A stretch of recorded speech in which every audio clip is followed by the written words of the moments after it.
ये जी पार्ट 3 अंतिम video. Sir जी, एक तरीके से आप और चेक कर सकते हो कि आपके शरीर में क्या अवस्था बन रही है।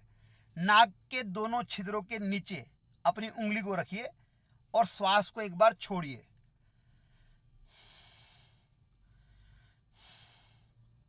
तो आपको पता लगेगा कि आपके नाक से जो हवा आई, जो श्वास बाहर फेंका आपने, वो किस उंगली पे तेजी से पड़ा। अब जैसे मैं फेंक रहा हूं तो इस टाइम पे राइट नोस्टर बहुत कम चल रहा है, लेफ्ट ज़्यादा चल रहा है। इसका मतलब क्या हुआ कि ये विषय चिंतन का टाइम है, क्योंकि लेफ्ट का मतलब इस टाइम पे जो ऊर्जावान स्वर है राइट, वो नहीं चल रहा है। इस टाइम पे शरीर में तापमान हल्का सा कम है, इससे आपको चिंतन करने में आसानी होगी। ये टाइम आपका चिंतन करने का समय रहेगा। चलो इसको भी छोड़ो आप। अब मेरा मान लो लेफ्ट नोस्टर ज़्यादा चल रहा है, तो इसका मतलब मेरे शरीर में अभी तापमान कम है, तो गर्मी वर्मी का कोई, देखो ना गाड़ी भी बंद है और कोई गर्मी नहीं शरीर में एकदम। तो मन के अभ्यास के लिए ये स्वर चलना भी बहुत जरूरी है, क्योंकि ये चंद्र स्वर है, ठंडा स्वर है, और ये गर्म स्वर है। ये दोनों एक समान चले तो बहुत बढ़िया। अब मान लो दोनों एक समान अगर नहीं चल रहे तो मैं कौन सा अभ्यास करूँगा। अगर ये ज़्यादा ये चलेगा ज़्यादा ठंडे वाला, तो श्वास धीमा होता जाएगा, फिर उबासी आएगी। लेकिन अगर दोनों चल रहे हैं तो आपको उबासी नहीं आएगी मेरे भाई। तो आप धैर्यपूर्वक ध्यान देना। अगर राइट चल रहा है और लेफ्ट बंद हो गया है, राइट बहुत तेज चल रहा है, तो मान के चलना शरीर में गर्मी बन रही है। और मान के चलने का मतलब ये नहीं कि कोई फर्जीवाड़ा है भाई, बन रही है, लिख के दे दूं, बन रही है। ये सब चीजें धैर्यपूर्वक बैठ के पता लगती है। ये तो ब्रह्मांडे तत्पिंडे, पूरा ब्रह्मांड आपके अंदर विराजमान है। मैं भी गधों की तरह सुनता समझता कम था, और बस फटाफट कर लूं, सारी दुनिया मुट्ठी में कर लूं, सारी क्रियाएं कर लूं, सारा योग कर लूं। अरे भाई, क्रियाओं के नाम पे तो बहुत बड़ा योग का विस्तार है। क्या क्या करोगे मेरे भाई। अपनी परिस्थिति, अपने काल को समझते हुए, अपने वर्तमान की कंडीशन को समझते हुए जब आप क्रिया को अप्लाई करोगे तो बहुत थोड़े में बहुत सारा लाभ मिलेगा। इसे कहते हैं समझदारी, शांति से प्रयास करना। तो अगर पित्त बन रहा होगा बहुत ज़्यादा, तो ये वाला स्वर चल रहा होगा, तो इसे कम करने के लिए क्या करना पड़ेगा आपको। हरिओम। अच्छा, पेट में गैस बन रही है, पेट में अफारा है, तो इसी ओम को झटके से फेंक दो। ओम ओम। अब मैंने ओम बोला, आपने देखा होगा मेरी बॉडी हिली, पेट अंदर की तरफ गया, क्योंकि झटके से फेंकना पड़ा। ओम ओम ओम ओम ओम। जैसे मैं ओम करता हूं, झटके से पेट जा रहा है अंदर।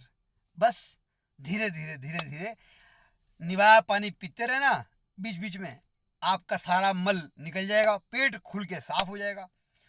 फिर आपके दोनों स्वर थोड़ी देर में चलने शुरू हो जाएंगे, क्योंकि शरीर में समानता आएगी। जब गर्मी सर्दी का संतुलन बराबर रहेगा तो आपके शरीर में दोनों नाड़ियां आपकी एक साथ चलेंगी। इसको बोलते हैं सुषुम्ना नाड़ी। जब दोनों नाड़ियां एक समान चलती हैं तो क्या बोलते हैं, सुषुम्ना नाड़ी। और जब केवल बायां चलता है लेफ्ट, तो बोलते हैं चंद्र स्वर। और जब केवल राइट चलता है तो बोलते हैं सूर्य स्वर। तो केवल राइट चलेगा तो शरीर में गर्मी बढ़ रही है, केवल लेफ्ट चलेगा तो शरीर में ठंडक बढ़ रही है, मतलब श्वास धीमा हो रहा है। तो आपको वो शारीरिक काम नहीं करने देगा, थोड़ा आलस की तरफ ले जाएगा, निद्रा की तरफ ले जाएगा। पित्त, गर्मी बहुत बढ़ेगी तो बेचैनी बढ़ेगी, बैठने का मन नहीं करेगा, बहुत तेजी से आपको जो है हीट बनेगी बॉडी में। तो ऐसे करके आप पहचानोगे तो धैर्यपूर्वक इसका प्रयोग करोगे। हरिओम, सीताराम। अब पित्त बन रहा है तो राल की जरूरत पड़ेगी, अगर ये नोस्टर ज़्यादा चल रहा है तो सीताराम।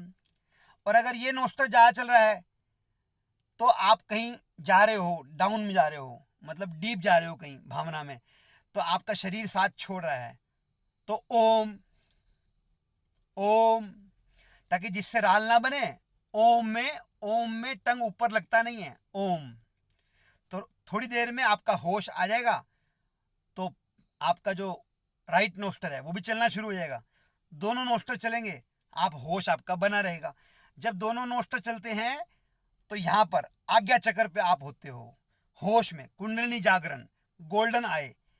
जब लेफ्ट चलता है, राइट चलता है, तो आप देखते हो ना कि एक लेफ्ट ब्रेन है, एक राइट ब्रेन है, जो हर समय खोया रहता है, वर्तमान में नहीं रहता है। जब दोनों नोस्टर चलेंगे तो ऑटोमेटिक आप वर्तमान में बने रहोगे, या यूं कहो, अगर आप वर्तमान में बने रहोगे प्रेम से, हरिओम, एक अच्छे स्वभाव को धारण करोगे जिसमें सभी सुखी हो, सभी निरोगी हो, है वो क्या कहते हैं उसको, वो कबीरा खड़ा संसार में, मांगे सबकी खैर, काहुक किसी से दोस्ती, काहुक किसी से बैर।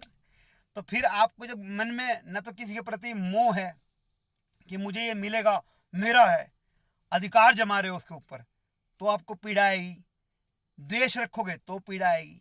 जब दोनों के बीच में रहोगे कि यार मैं तो प्रेम करता हूं और प्रेम का मतलब है देना, तो आपको पीड़ा होगी नहीं, बस मैं देने वाला हूं। अब कीर्ति लेवे ना लेवे, कोई दूसरा आदित्य लेवे ना लेवे, संजू लेवे ना लेवे, संजू भी आजकल ऑडियो सुनता नहीं है, कभी कभार सुनता है। ऐसे बहुत सारे जीव हैं, अपनी रुचि के हिसाब से जब परिस्थिति में दुख आता है तभी कुछ देर जागने की कोशिश करते हैं, पर वो स्थायी जागना नहीं है, वो तो टेम्परेरी सोल्यूशन है। परमानेंट सोल्यूशन के लिए सहज मन होकर धैर्य पूर्वक, ध्यान पूर्वक जीवन जीना, प्रत्येक पल ध्यान का अभ्यास, वर्तमान में रह के सहज होकर अपने मन को समझना। विचारों से ही तो सारी बीमारियां ठीक होती है मेरे भाई, क्योंकि पहले विचार आएगा, फिर आप कहीं खो जाओगे, तो जिस तरह का विचार होगा बॉडी में उस तरह के सिम्टम आने शुरू हो जाएंगे, बीमारियां बढ़ेंगी। अगर आप इसको कंट्रोल कर लोगे, इसको कंट्रोल मतलब समझ लोगे, और आप विचारों में खोगे नहीं, वर्तमान में बने रहोगे, तो विचार आया, पानी का बुलबुला है, चला गया, बस। चलिए राम राम जी। और कोई बात हो तो आप मुझे कॉल कर लेना भाई, मैं आपका सेवक, आपका मित्र, आपका छोटा भाई गधा सौरभ नारंग, कोई गुरु नहीं। गुरु बड़ी उच्ची श्रेणी है, वो ना तो आप बना पाओगे और ना मैं हूं, आप समझे नहीं। चलिए भाई, समझदार हो, राम राम जी।